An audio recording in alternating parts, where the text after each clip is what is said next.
ఈ వీడియోలో మనం ఓన్లీ ఫిక్షనల్ క్యారెక్టర్స్ గురించి మాత్రమే మాట్లాడుతున్నాం, యాక్టర్స్ గురించి కాదు. సో దయచేసి అఫెండ్ అవ్వకుండా. ఫస్ట్ మనం మాట్లాడుకోవాల్సింది స్టోరీ లైన్ అనమాట. ఎప్పుడో మన తాతల కాలం నుంచి వచ్చే స్టోరీ లైన్. బావ మరదలు ఇద్దరు ఒకే రోజు పుడతారు అనమాట. మన పెద్దలు చూస్తూ ఊరుకుంటారా చెప్పండి. వీళ్ళు పెద్ద అయిన తర్వాత వీళ్ళిద్దరికి బుడెట్టేసేద్దాం అని అనుకుంటారు అనమాట. మన హీరోయిన్ వాళ్ళ ఫాదర్, హీరో వాళ్ళ మదర్ ఇద్దరు అన్న చెల్లెలు. ఇక్కడ మ్యాటర్ ఏమైందంటే వాళ్ళు పెద్దసరికి బళ్ళు ఓడలవుతాయి, ఓడలు బళ్ళు అవుతాయి అని అంటారు కదా, అదే జరిగింది అనమాట. వీళ్ళిద్దరూ చిన్నగా ఉన్నప్పుడు హీరో వాళ్ళ ఫాదర్ కి ఆస్తులు గట్టిగా ఉంటాయి, హీరోయిన్ వాళ్ళ ఫాదర్ కి ఆస్తులు ఏమి ఉండవు అనమాట. వీళ్ళిద్దరూ పెద్ద దిగేసరికి తారుమారు తక్కడమారు అయిపోతుంది. హీరోయిన్ పెద్ద దిగేసరికి మన హీరో ఏమో పూర్ అయిపోతాడు, హీరోయిన్ ఏమో రిచ్ అయిపోతుంది అనమాట. అంటే ఫ్యామిలీస్ అనమాట. అదేలా అంటే మన హీరో వాళ్ళ ఫాదర్ పుణ్యం మూటలు పెట్టుకున్నామని డబ్బులు మూటలు ఇచ్చేస్తారు. మన హీరోయిన్ వాళ్ళ ఫాదర్ పుణ్యం అవసరం లేదు, నాకు డబ్బులు ముఖ్యం, డబ్బులు ఉంచుకున్నాడు. అదే మ్యాటర్, ఏం లేదు, సింపుల్ అనమాట. మన హీరో వాళ్ళ ఫాదర్ ఉన్నాడు కదా, చిన్నప్పుడు వీళ్ళు చిన్నగా ఉన్నప్పుడు హీరోయిన్ వాళ్ళ ఫాదర్ కి మంచిగా పొలం ఇచ్చి కొంచెం డబ్బులు ఇచ్చి రైస్ మిల్ పెట్టుకొని అంటారు. ఆయన మంచిగా రైస్ మిల్ పెట్టుకొని వడ్డీలకి తిప్పుకుంటా వచ్చిన లాభాలు మంచిగా సేవ్ చేసుకొని మంచిగా 5 స్థాయికి వెళ్తారు అనమాట. హీరో వాళ్ళ ఫాదర్ ఏం చేస్తాడు, జనాలకి దారాదత్వం చేస్తాడు. కష్టం ఉన్న వాళ్ళకి పుణ్యం కోసం డబ్బులు మూటలు ఇచ్చేస్తా ఉంటాడు, స్థలాలు ఇచ్చేస్తా ఉంటాడు, వాళ్ళకి హెల్ప్ చేస్తా ఉంటాడు అనమాట.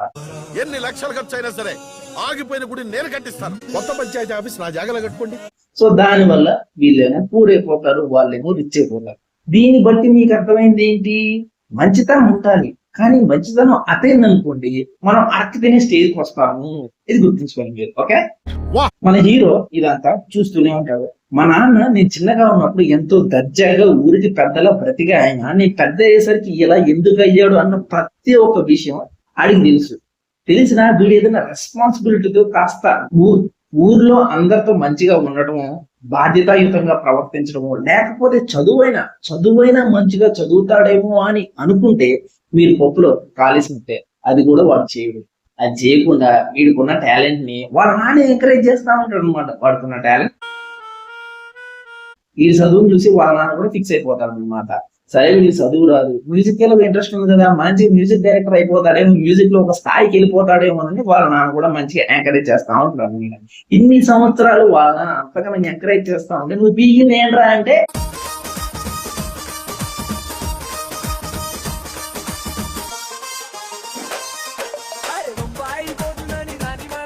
వీళ్ళ ఫ్రెండ్స్ ని ఒక నలుగురు నేసుకుని బ్యాండ్ మేళం కొడతాను ఊర్లో ఏ ఫంక్షన్ జరిగినా కానీ. అంతే, అంతకు మించి ఇటు పీకేది ఏం లేదు, గాలికి తిరగదు. నాకు కూడా అర్థం కాకుండా అడుగుతున్నాను, వాళ్ళ నాన్న ఏ స్థాయి నుంచి ఏ స్థాయికి వచ్చాడు, వాడు చిన్నగా ఉన్నప్పుడు వాళ్ళ రేంజ్ ఎలా ఉంది, వీడు ఎదిగేటప్పుడే కదా వాళ్ళ నాన్న డౌన్ ఫాల్ అయింది. ఇది చూస్తూనే కదా వాడు పెరిగాడు. పెరిగినప్పుడు వీడి మినిమం రెస్పాన్సిబిలిటీ అయినా ఉండాలా లేదా? కానీ మనకి అలాంటిది ఏం లేదన్న, అసలు పట్టింపలేదా. మా నాన్న ఏదో ఎరువు దుకాణం పెట్టుకుంటాం, పని ఏదో నడిపిస్తుందో, మా లైఫ్ లాంగ్ మేము ఎట్లనే ఉంటాం, ఇట్లనే బతికినా ఎట్లనే పీకుతాం అన్నట్టు ఉంటుందిలే. కానీ మినిమం రెస్పాన్సిబిలిటీ కూడా లేదు. వాళ్ళ ఫాదర్ ని చూసి అరే ఒకప్పుడు మా నాన్న ఇట్లా ఉండేవాళ్ళు, ఇప్పుడు ఇట్లా అయిపోయారు, జనాలందరూ మా నాన్న చాలా గొప్పగా రెస్పెక్ట్ ఇచ్చేవాడు, ఇప్పుడు అదేం లేదు, మా నాన్న అప్పులు చేసుకొని బతుకుతుండు అని మినిమం కామన్ సెన్స్ తో ఆలోచించి బాధ్యతాయుతంగా ప్రవర్తించాలా. బొంగు వీడికి అదేం వీడి మరద వెనకాల తిరగటం, వాళ్ళ ఫ్రెండ్స్ వేసుకొని బేవార్స్గా ఊర్లో ఉండటం, ఆ ఫంక్షన్ కి బ్యాండ్ మేళం కొట్టడం, ఇంత నుంచి ఇది ఇందేం లేదు ఈ సినిమాలు. ఇదిలా ఉండగా మన హీరోయిన్ 10th వస్తారు అనమాట. 10th final exams. మన హీరోకి ఎన్ని మార్కులు వస్తాయో తెలుసా? కరెక్ట్ 49 మార్కులు వచ్చినాయి. 49, 600కి 49 మార్క్స్ వస్తాయి. మన హీరోయిన్ ఏమో స్కూల్ టాపర్. సరే 10th కదా, స్కూల్ ఏజ్, నెబ్బాగాడు పెద్దగా ఏం తెలియదు, ఫెయిల్ అయిపోయింది ఓకే. మన హీరోయిన్ టాపర్ అయ్యి బీటెక్ ఫైనల్ రేపు వస్తుంది. అప్పుడు కూడా మన హీరో గడు బిహేవియర్ నెబ్బాగాడు లాగే ఉంటుంది. అయినా కానీ చూసే ఆడియన్స్ కి స్టార్టింగ్ లో వీళ్ళిద్దరూ బావ మరదలు అని చెప్పి వదిలేస్తే సరిపోతుందా? వాళ్ళిద్దరు లవ్ స్టోరీకి జనాలు కనెక్ట్ అవ్వాలి లేదా? ఆ కనెక్ట్ అయ్యే సీన్లు, క్యూట్ మూమెంట్స్ పడాలే లేదా? బొంగు అలాంటి ఏమున్నాయి అంటే వాళ్ళిద్దరు బావ మరదలే కదా, ఈ విషయాన్ని మనం ఎప్పుడో ఎస్టాబ్లిష్ చేసేసాం కదా, వాళ్ళిద్దరి మధ్యన బాండింగ్ గట్టిగానే ఉంటుంది కదా అని మేమే అనుకోవాలని మీరు అనుకుంటున్నారా ఏంటి? అందుకేనా క్యూట్ మూమెంట్స్ కానీ వాళ్ళిద్దరి మధ్య లవ్ స్టోరీ సంబంధించిన స్ట్రాంగ్ సీన్స్ కానీ ఏం పెట్టలేదే మీరు? సో ఇలా జరుగుతున్న మూమెంట్స్ లో మన హీరోయిన్ ఏమో బీటెక్ ఫైనల్ ఇయర్కి వచ్చేస్తుంది. మన హీరో గారు 10th ఫెయిల్ అయి ఊర్లో గాలికి తిరుగుతూ బ్యాండ్ మేళం కొట్టుకుంటూ ఉంటాడు వాళ్ళ తొట్టి గ్యాంగ్ కలిసి. హీరో గారి గ్యాంగ్ లో ఒక ఫ్రెండ్ ఉంటాడు నేను, వాడికి ఒక మరదలు ఉంటుంది అనమాట. సో ఇప్పుడు హీరో గారి ఫ్రెండ్ కి తెలియకుండా ఈ మరదలు ఉంటుంది కదా, ఈ మరదలు వీడి హెల్ప్ తీసుకొని వీడిని మోసం చేసి ఈ మరదలు ఉంటుంది కదా, ఇది వీడిని ప్రేమించిన ఉంటే లేచిపోతారు అనమాట. సారీ బావా, నేను లేచిపోయినా. లేచిపోయిన తర్వాత 4 రోజులు అయిన తర్వాత వాడు మోసం చేస్తాడు, మళ్ళీ రిటర్న్ వచ్చేస్తారు. రిటర్న్ వచ్చేసి వీళ్ళనే పెళ్లి చేసుకుంటారు అన్నమాట. ఇది జరిగింది. ఇది ఎంత సీరియస్ మ్యాటర్, దీన్ని ఎంత సీరియస్ గా తీసుకోవాలి, కానీ వీళ్ళు దీన్ని ఇందులో కామెడీ చేసేస్తారు. ఇప్పుడు మేము కామెడీ ఫీల్ అవ్వాలి ఈ మ్యాటర్. మేము అసలు ఈ మ్యాటర్ ని మేము కామెడీలో తీసుకోవాలా, అది విలేజ్ అనుకుంటున్నారా సిటీ అనుకుంటున్నారా? సిటీ అయితే పక్కింట్లో ఎదురింట్లో ఏం జరుగుతుందో ఎవరికి తెలియదు, కానీ విలేజ్ లో అలా కాదనమాట. ఒక చిన్న విషయం జరిగిందంటే ఊరంతా పాలిపోతుంది. అది అమ్మాయి లేచిపోయి మళ్ళీ తిరిగి రాదు, అదంతా సీరియస్ మ్యాటర్. రక్తపాతాలే జరుగుతాయి అన్నమాట. నరుకుతారు. ఆ ఫ్యామిలీ ఎవరో ఏ అమ్మాయి అయితే లేచిపోయి మళ్ళీ తిరిగి వచ్చిందో ఆ ఫ్యామిలీ జీవితాంతం తలెత్తుకొని తిరగలేదు అనమాట. వాళ్ళు ఇన్ని సంవత్సరాలుగా మా ఇంటి పరువు బరువు పీకినట్టే, మొత్తం పీకినట్టే. వాళ్ళు దర్జాగా తలెత్తుకొని ఏ ఫంక్షన్ కి వెళ్ళలేదు. ఆ ఫ్యామిలీలో ఉన్న వాళ్ళు 10 మందిలో నించొని మాట్లాడలేదు. అసలు జీవితాంతం ఊరంతా వాళ్ళు తల దించుకొనే ఉండాలన్నమాట.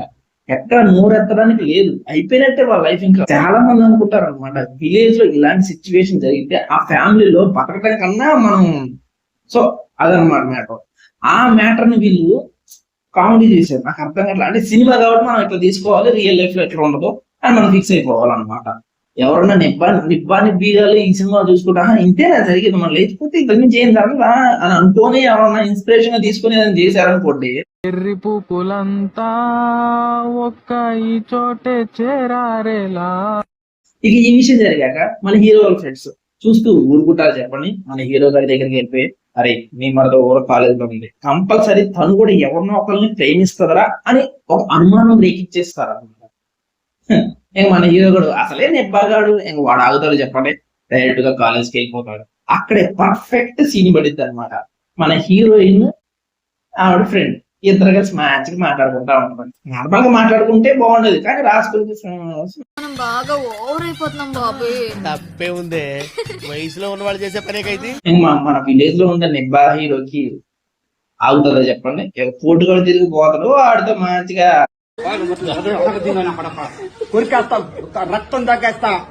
అసలే మన హీరోయిన్ టాపర్ అనమాట. అక్కడ జరుగుతున్న ఈ సన్నివేశాన్ని చూసిన తర్వాత విరక్తి చెంది మన హీరో గారికి మంచి మోటివేషన్ ఇస్తుంది. ఈ దునియాలో ఇజ్జత్ బతకాలంటే చిన్నదో పెద్దదో పనిచేసి బతుకు, లేదు నాకు ఆ నుండు ఈ అన్న పెడతాడన్నా అనుకో, నిన్ను అన్న పాపానికి ఇంట్లో ఇజ్జత్కి ఇసం పోసుకొని చేస్తారా, మార్రా. ఆ మోటివేషన్ క్లాస్ విన్న తర్వాత మన హీరో గారికి పౌరుషం కట్టలు తెచ్చుకొని లైఫ్ లో ఏదో ఒకటి పీకేద్దామని ఇల్లు గుడిమెట్ల దగ్గర కూర్చుంటారు. దాని గురించి కాదులే, మన హీరో అండ్ హీరో వాళ్ళ గ్యాంగ్ గుడిమెట్ల దగ్గర కూర్చొని ఏం పీకుదాం ఏం సాధిద్దాం అని తెగ సోంచేస్తూ ఉంటాం అనమాట. ఈ లోపు ఒక ఆయన వచ్చి, నేను మ్యాంగో మ్యూజిక్ నుంచి వస్తున్నాను, మీరు మంచి ఫోక్ సాంగ్ తీయండి. ఇంతకుముందు మీరు డబ్బులు కొట్టడం నేను చూసిన, బాగా డబ్బులు కొట్టారు, సో ఆ డబ్బులతో పాటు ఫోక్ సాంగ్ తీసేసేయండి. అది మంచి వైరల్ అయిపోయింది అనుకోండి, మీకు తినడానికి తాగడానికి తినడానికి కూడా తెర ఉన్నది అనమాట. మీరు మంచి ఫేమస్ అయిపోతారు, అది మంచి మోటివేషన్ వస్తుంది. కాబట్టి ఇక్కడ సాంగ్ తీయాలంటే వీళ్ళకి ఒక స్టూడియో కావాలి. స్టూడియోగా పెట్టాలంటే స్టూడియో లేదు కదా, స్టూడియో పెట్టాలంటే డబ్బులు కావాలి. అంత స్టూడియో పెట్టడం 10 lakhs దాకా కావాలన్నమాట. ఆ 10 lakhs సంపాదించడానికి వీళ్ళు ఏం చేస్తారు, ఊళ్ళో ఉన్న కోళ్ళు, కుక్కలు, చెంబులు, తపేరాలు, పూలు, పాలు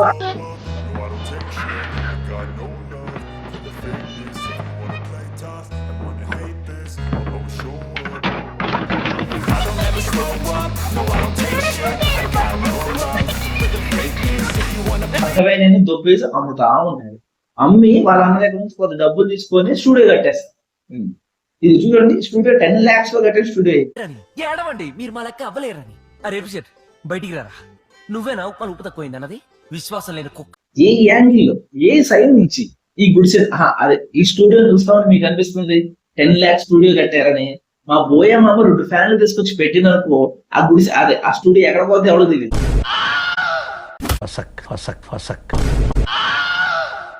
సరే ఓకే, సినిమాటిక్ లిబర్టీ తీసుకున్నారు, సరే ఉన్న బడ్జెట్ లో మేనేజ్ చేస్తారు, ఏదో పెట్టేశారు, ఏదో ఉండాలి కదా అన్నట్టు. అంటే ఓకే, నెక్స్ట్ సెకండ్ లోనే మన హీరో గారు ఎలాగో నెబ్బాగాడు కదా, వాళ్ళు వేసిన నెబ్బాయాసానికి నెబ్బా వ్యవహారాలకి ఆ స్టూడియో కాలిపోద్ది, దెబ్బ కాలిపోద్ది.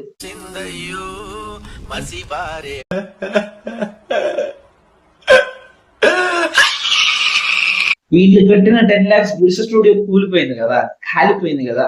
ఆ తర్వాతనే మన హీరో గారు ఏమైనా రెస్పాన్సిబిలిటీతో ఉంటాడా, అసలు మెచ్యూర్ గా బిహేవ్ చేస్తారంటే అది దిక్కులేదన్నమాట. మన మేకర్స్ ఒకటి ఫిక్స్ అయినట్టున్నారు, వీడు నెబ్బాగాడు. సినిమా క్లైమాక్స్ వచ్చినా కానీ వీడు నెబ్బాగాడుగా ఉంటాడు, ఎక్స్ట్రీమ్ హై పవర్ గా యాక్టింగ్ చేస్తాడు, ఓవర్ యాక్టింగ్ కూడా చేస్తాడు, రెస్పాన్సిబిలిటీ ఉండదు. కానీ కామెడీ ప్రతి ఒక్క సీన్ ఇలాంటి సీన్ పడ్డ తర్వాత ఉండాలి, కొద్దిగా ఎమోషన్ ఏదో ఉండాలి కదా. బోంగు అదేం లేదు, మళ్ళీ మారలేదు సులువుగా. ఈ ముచ్చట అయిపోయిన తర్వాత మన హీరోయిన్ వాళ్ళ ఫాదర్ మన సాయి కుమార్ గారు అనమాట, ఆయన తనకి పెళ్లి సంబంధాలు చూస్తా ఉంటారు. ఈ విషయం మన హీరో వాళ్ళ మదర్కి తెలుస్తుంది. ఆవిడ అదేంటి చిన్నప్పుడు మా అన్నయ్య దాన్ని నా కొడుకు ఇస్తా ఉన్నాడు కదా, ఇప్పుడేంటి ఇలా చేస్తాను, ఇల్లు నేను అడుగుతా అని అనుకుంటది. ఈలోపు మన హీరో వాళ్ళ ఫాదర్ ఆవిడ దగ్గరకు వచ్చి, అప్పుడు మన దగ్గర పైసలు ఉన్నాయి, ఇప్పుడు మన దగ్గర పైసలు లేదు. ఆవిడ ఇవ్వడు. రాజమ్మని పైసలు ఉన్నోళ్ళకి ఇస్తాడే, మన ఇంటికి ఇయ్యడు. ఒక్కడే ఇంటెలిజెంట్ సార్. ఎందుకు మనం ఎందుకు అడగడం, వేస్ట్. ఆయన మంచిగా నచ్చ చెప్తామని చూస్తారు. కానీ వీళ్ళు వింటారా, ఎలాగ ఉంటారంటే లేదు, ఎగేసుకొని పోతారు అక్కడికి పిల్లలు.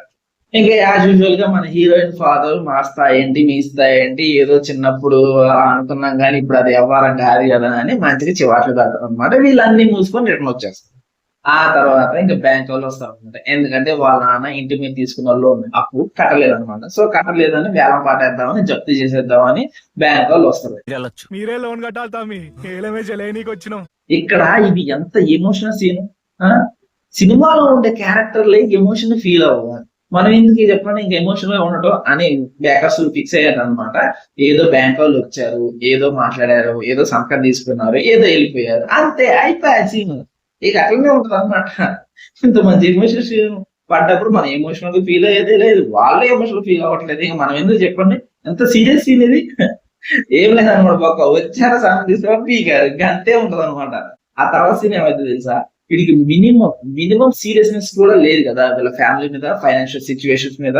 సో వాళ్ళ ఇప్పుడున్న పరిస్థితుల మీద వాళ్ళ ఫ్రెండ్స్ వచ్చి ఏం చెప్తారో తెలుసా, మీ లవర్ ఇంకొక మ్యారేజ్ చేయడానికి సంబంధాలు చూసేసారు, ఇదిగో ఫిక్స్ అయిపోయింది, ఇదిగో శుభలేఖ అని ఇచ్చేస్తారు.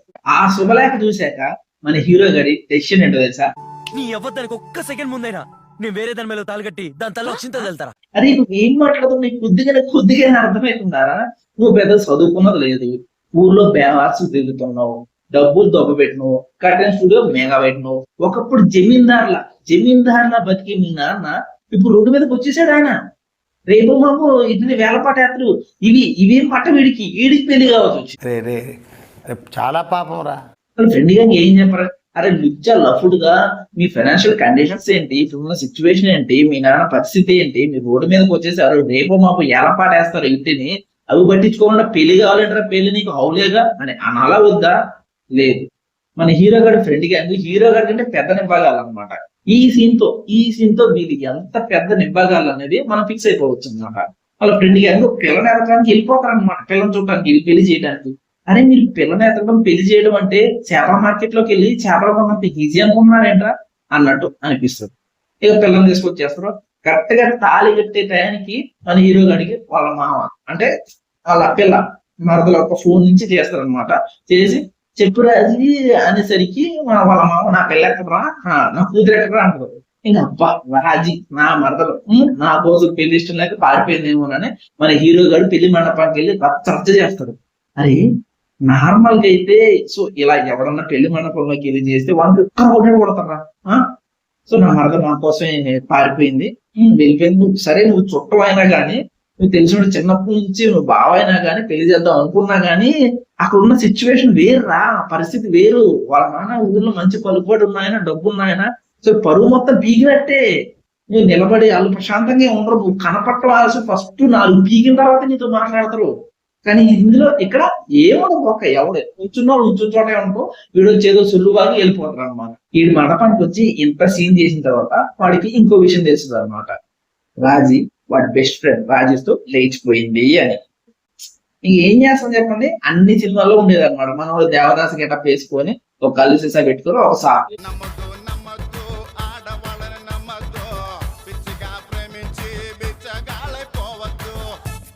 మరదలు లేచిపోయిన తర్వాత ఇప్పుడు వీడికి జ్ఞానోదయం కలిగింది, కెరీర్ మీద ఫోకస్ పెడదామని. కాదు నాకు అర్థం కాగలుగుతాను, హీరోయిన్ కి పెళ్లి కాక ముందే హీరో గాడు ఇంకొక పెళ్లి చేసుకోవాలని ఫిక్స్ అయ్యాడా?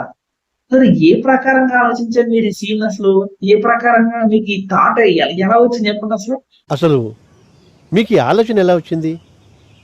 నాకు ఈ ఆలోచన ఎందుకు వచ్చిందని అడిగే బదులు మీకెందుకు రాలేదని సిగ్గుపడండి. అసలే మన హీరో గారి ఫైనాన్షియల్ కండిషన్ చాలా వరస్ట్ గా ఉంది అని పోర్ట్రే చేశారు. అంటే మీరు నిబ్బగాడని మీరు ఫిక్స్ అయిపోయారు అనమాట. వీళ్ళ సిచ్యువేషన్ ఎంత వరస్ట్ గా ఉన్నా గానీ వీళ్ళు లవ్ మీదే కాన్సన్ట్రేట్ చేస్తారు. ఎందుకంటే వీడు ప్యూర్ క్వాలిటీ వర్జిన్ నిబ్బగాడనా. ఇక ఎంత అయిపోయిన తర్వాత ఇంకా మన హీరో గారు చేయడానికి ఏమైనా ఉంటుందా? ఏం లేదు కదా. ఇంకా కెరీర్ మీద ఫోకస్ పెడదామని ఫోకస్ ఆన్ చేద్దాం అనుకుంటారు అనమాట. ఫోకస్ ఆన్ చేయడానికి వీళ్ళ దగ్గర స్టూడియో ఉందా అంటే ఉన్న స్టూడియోని దెబ్బ పెట్టుకున్నారు. సో అందుకని ఒక స్టూడియోని డీజీ తీసుకొని ఫోక్ సాంగ్ పాడతారు అనమాట. మ్యూజిక్ అన్ని సెట్ చేసుకొని పాడేస్తారు అనమాట.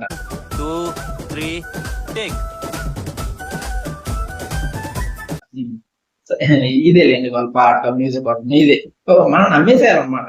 ఇదంతా అయిపోయిన తర్వాత ఒక సీన్ పడుతుంది. గిరి చూసినావా, నరేష్ గారు లేచిపోయిందని చేసుకున్నా వాళ్ళిద్దరు ఎంత అన్యోన్యంగా ఉన్నారో. నువ్వు రాజుని చేసుకుంటే మీరు గట్లనే ఉండొచ్చురా గిరి. అబ్బా ఈ డైలాగ్ అయిన తర్వాత ఈ మూవీ మేకర్స్ రియాలిటీకి సినిమాలో ఉన్నదానికి భూమికి మల్టీవే గెలాక్సీకి ఉన్నంత దూరంలో ఉన్నారని అర్థమైంది. హీరోయిన్ లేచిపోయి వస్తుంది, హీరో వాళ్ళ ఇంట్లో ఉంటుంది. హీరోయిన్ వాళ్ళ నాన్న మన సాయి కుమార్ గారు ఇంటికి రావద్దు అంటారు. ఊర్లో ఉన్న వాళ్ళందరూ సూటుకోటు మాటలు అంటూ ఉంటారు అనమాట. సో ఈ టైం గ్యాప్ లో మన హీరోయిన్ కి బ్యాంక్ లో జాబ్ వచ్చేస్తుంది. అసలు ఈ మూవీ మేకర్స్ ఊళ్ళో లేచిపోయి రావటం అనే కాన్సెప్ట్ ని ఒక కామన్ చేసేసారు అనమాట. సార్ అది అట్లా వర్కౌట్ కాదు సార్. వాళ్ళ నాన్న ఊళ్ళో అంత పలుకుబడి ఉన్న ఆయన జీవితాంతం లైఫ్ లాంగ్ పెద్ద మనిషికి ఇంక పనికిరాడు, అయిపోయినట్టే ఆయన లైఫ్ అంతా. అసలు ఎవరితో మాట్లాడలేడు, బయటికి వెళ్ళాడా, ఆయన పని ఆయన చూసుకున్నాడా, తిరిగి వచ్చేసారు. ఎవరన్నా ఒక మాట అన్నా కానీ తిరిగి మాట్లాడలేడు ఆయన. అయిపోయినట్టు లైఫ్ లాంగ్ ఆయన ఇన్ని సంవత్సరాలు కూడబెట్టుకుంటూ వచ్చిన బరువు అన్ని గద్దలో కలిసినట్టే. కానీ వీరేంటి సార్ ఇంత సింపుల్ గా చూపిస్తున్నారు ఆ విషయాన్ని. అసలు ఈ విషయంతో ఒక రాండ్ రస్టిక్ మూవీ తీయొచ్చు, కానీ మీరు ఇందులో ఈ విషయాన్ని కామెడీ చేసేసారు. మేము నవ్వాలి దాన్ని చూసి. ఇదంతా జరుగుతా ఉంటే మీకు ఏం గుర్తురాట్లేదా? ఒకటి ఏదో గుర్తు రావాలి కదా. ఒక కాన్ఫ్లిక్ట్ ఉంటుంది, బ్యాంక్ వాళ్ళు వచ్చారు, వీళ్ళు వేల పాటేస్తున్నారు, గుర్తొచ్చింది ఆ కాన్ఫ్లిక్ట్. మేకర్స్ కూడా ఇప్పుడే గుర్తొచ్చినట్టుంది అనమాట. సో ఆ కాన్ఫ్లిక్ట్ తీసుకొస్తారు. సో బ్యాంక్ వాళ్ళు కాల్ చేసి మీరైతే బ్యాంక్ రండి, వచ్చి మాట్లాడండి, లేకపోతే పాట వేయాల్సి వస్తుంది అని అంటారు. మన హీరో గారు బ్యాంక్ వెళ్తాడు. మన హీరోయిన్ ఎలాగో ఆ బ్యాంక్ లోనే కదా పనిచేసింది, ఇంకా ఆవిడ హెల్ప్ చేస్తుంది. సో ఏలం పాట బ్యాంక్ ప్రాబ్లం. ఈ సీన్ చూసిన తర్వాత మన హీరో గారికి హీరోయిన్ మీద ఫుల్ పాజిటివ్ వైబ్స్ అన్నమాట. మళ్ళీ ప్రేమిద్దామని ఫిక్స్ అయిపోతారు. సో ఫిక్స్ అయిపోయిన తర్వాత మనకి ఫోక్స్ ఆన్ చేసేది ఉంటుంది కదా. సో మళ్ళీ ఫోక్స్ ఆన్ చేద్దామని అనుకొని స్టూడియోని లీజ్ తీసుకుంటారు. సార్ ఈ మొక్కేదు, ఈ మ్యాటర్ ఏదు ముందే చేసుంటే 10 లక్షలు సార్, 10 లక్షలు సేవ్ అయ్యి ఉండేది కదా. అప్పుడు రాని ఐడియా ఇప్పుడు ఎక్కడి నుంచి వచ్చింది సార్? ఆ లీజుకి తీసుకునేది అప్పుడే తీసుకోవచ్చు కదా. ఏం లెక్క సార్ ఇది అసలు?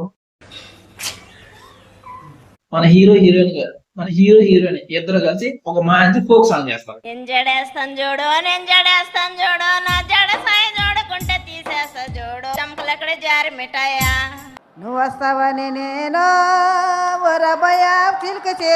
ఆ ఫోక్ సాంగ్ యూట్యూబ్ లో ట్రెండింగ్ అయిపోతుంది అనమాట. మన హీరో గారి కెరియర్ సెట్. హీరోయిన్ కి ప్రపోజ్ చేద్దామని ఫిక్స్ అయ్యి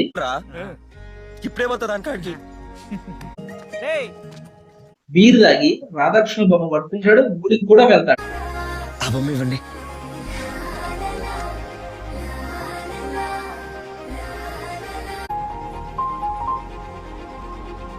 ఈ సినిమా నేను థియేటర్ లో చూడలేదు, ఓటీటీకి వచ్చిన తర్వాత ఓటీటీలో చూశాను అనమాట. కానీ ఒక్క రివ్యూ కూడా ఈ పాయింట్ ని రేస్ చేయలేదు, ఇది రాంగ్ కదా, ఇది కరెక్ట్ కాదు కదా అని. కనీసం మూవీ తీసే మేకర్స్ అయినా మీరైనా కొద్దిగా ఆలోచించాలి కదా. అరే దీని ముందు సీన్ ఏమైంది, వాడు ముందు సీన్ లో ఏం చేసిందో, ఆ తర్వాత ఈ సీన్ కదా, ముందు సీన్ లో వాడు బీర్ తాగిన తర్వాత వచ్చి రాధాకృష్ణ పట్టుకోవడం ఏంటి, గుడికి వెళ్ళడం ఏంటి, అప్పుడు ఆ సీన్ లో బీర్ పెట్టాల్సిన అవసరం ఏముంది? బీర్ పెట్టకుండా నార్మల్ గా ఫ్రెండ్స్ తో మాట్లాడి నేను ప్రపోజ్ చేద్దాం అనుకుంటున్నా, తన దగ్గరికి వెళ్తాను అంటే అయిపోదు కదా. అది బీర్ పెట్టాల్సిన అవసరమే లేదు. వాడు ఇట్లా రాధాకృష్ణ బొమ్మ పట్టుకుంటాడు, గుడికి వెళ్తాడు అన్నప్పుడు మీరు ఈ బీర్ పెట్టకూడదు. కనీసం ఆలోచించాలి కదా.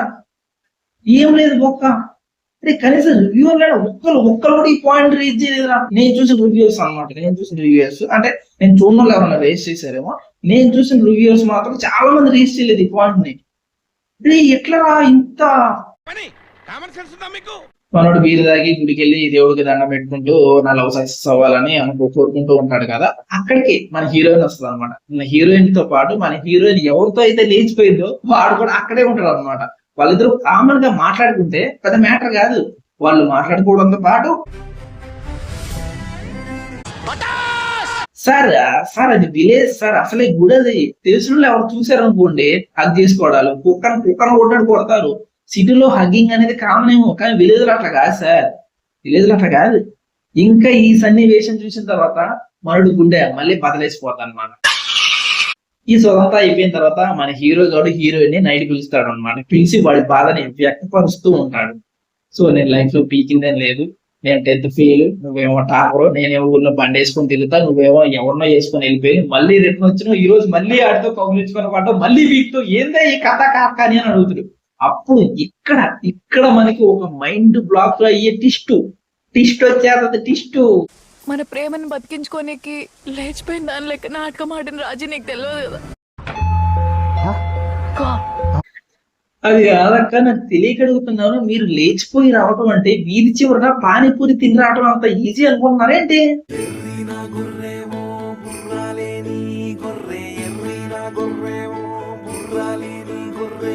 ఈ సినిమాలో లేచిపోయి రావటం అనేది చాలా కామన్ గా నార్మల్ గా చూపిస్తారు అనమాట. జోక్ అయ్యే పర్లేదు, నార్మల్ గా కామన్ అన్నట్టు.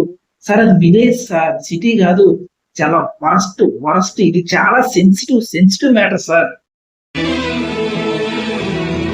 హీరో గారిని పెళ్లి చేసుకోవడానికి నువ్వు ఎవరితోనో లేచిపోయావా? అసలు నువ్వు స్కూల్ టాపర్ ఎలా అయినావు అక్క? ఉందా కొద్దిగైనా అక్క దీనికి ఇచ్చే జస్టిఫికేషన్? నేను ఇదంతా ప్లాన్ చేసింది మా నాన్న కన్విన్స్ చేయనీకి. మా నాన్నే వచ్చి మా అమ్మాయిని చేసుకొని నేను అడగాలనుకున్నా. నువ్వు కెరియర్ లో సక్సెస్ అయ్యేదాకా నీకు చెప్పొద్దని అనుకున్నా. అప్పుడు మా నాన్న ఉంటారు, నువ్వు ఉంటావు నా పక్కన. అలా ఆలోచించే చెప్పొద్దు అనుకున్నా. అరే నీ అబ్బా. యాక్చువల్లీ అయితే ఈ సినిమా చూస్తున్నప్పుడు చాలా మంది జనాలు, అదే 90% జనాలు ఇదే క్లైమాక్స్ లో వచ్చే ట్విస్ట్ అని హీరోయిన్ ఎప్పుడైతే లేచిపోయిందో అప్పుడే ఫిక్స్ అయిపోయి ఉంటారు అనమాట. ఇదో పెద్ద ట్విస్ట్ అని మేకర్స్ అనుకున్నారు కానీ చూసే జనాలు అనుకోలేదు. సో ఇది రివీల్ అయినప్పుడు జనాలు చూసానన్నయ్య, నేను చూసేసాను, ఈ జన్మకి చాలు, నేను పోతానన్నయ్య, నేను పోతాను, నాకు ఇది వద్దన్నయ్య, నేను పోతాను. ఈ స్టోరీకి మన కోన వెంకట్ గారు ఇచ్చిన ఎలివేషన్ తర్వాత త్వరగా ఒక మంచి కథ, ఒక డైరెక్టర్ కి అతని జీవితం ఇది. నేను కొత్తగా స్టార్ట్ చేసే జీవితం ఇది లేదు నాకు. సో అతని కెరియర్ ఒక మంచి కథ ప్రపంచం త్వరగా అది పాకాలి. సో ఇదనమాట మన band balance start to end round up. మళ్ళీ ఇంకొక రౌండ్ అప్ తో మళ్ళీ వచ్చేస్తాం. Okay, bye.